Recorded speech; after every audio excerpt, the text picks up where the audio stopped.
That's not true. It doesn't want to talk about what you need, you, the American people. It's about you. That's what we're talking about. All right, that's the end of the segment. We're moving on. He didn't take them. Well, Vice President, Chris, can I be honest? It's a very important Try to be question. honest. He stood up. No, he stood up, the answer to and the he question is no. Ukraine. No, sir. With $1 billion, if you that get rid is of absolutely you know what, you're not true. You're doing it. You're going to You're have tape. True. Gentlemen.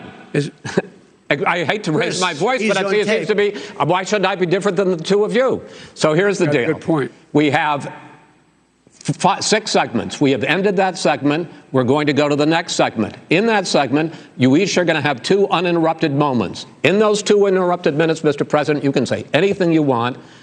I'm going to ask a question about race, but if you want to answer about something else, go ahead. But I think that the country would be better served if we allowed both people to speak with fewer interruptions. I'm appealing to you, sir, to do that. Well, and him too. Well, frankly, you've been doing more interrupting than he has. That's all right, but he does plenty. Well, less than, sir, less than plenty. No, less than you have. Let's please continue on. The issue of race. Vice President Biden, you say that President Trump's response to the violence in Charlottesville 3 years ago, when he talked about very fine people on both sides, was what directly led you to launch this run for president. Oh, yeah, sure. President Trump, you have often said that you believe you have done more for black Americans than any president, with the possible exception of Abraham Lincoln. My question for the two of you is, why should voters trust you rather than your opponent to deal with the race issues facing this country over the next 4 years? Vice President Biden, you go first.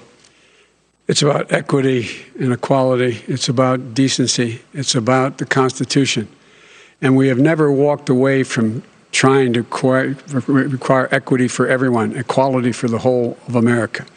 But we've never accomplished it. But we've never walked away from it like he has done.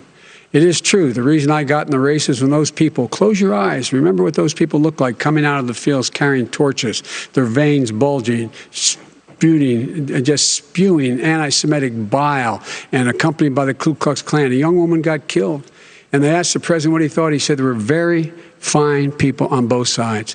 No president has ever said anything like that. It is whose now, second point I'd make to you is that when Floyd was killed, when Mr. Floyd was killed, there was a peaceful protest in front of the White House.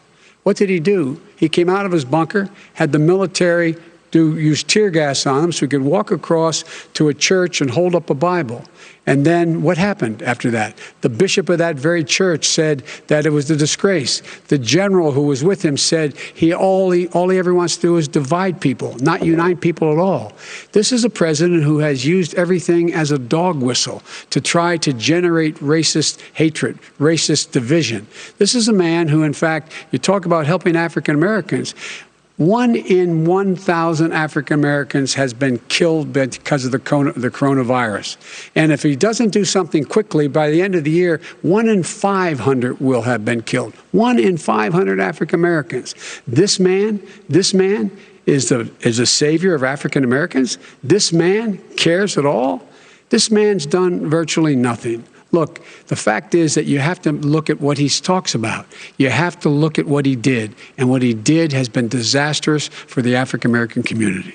So, President Trump, you have 2 minutes. Why should Americans trust you over your opponent to deal with racism? He did a crime bill, 1994, where you call them super predators, African Americans, the super predators, and they've never forgotten it. They've never forgotten it, Joe. No, sir, it's his 2 minutes. So you did that, and they call you a super predator, and I'm letting people out of jail now that you have treated the African American population community, you have treated the black community about as bad as anybody in this country. You did the and that's why, if you look at the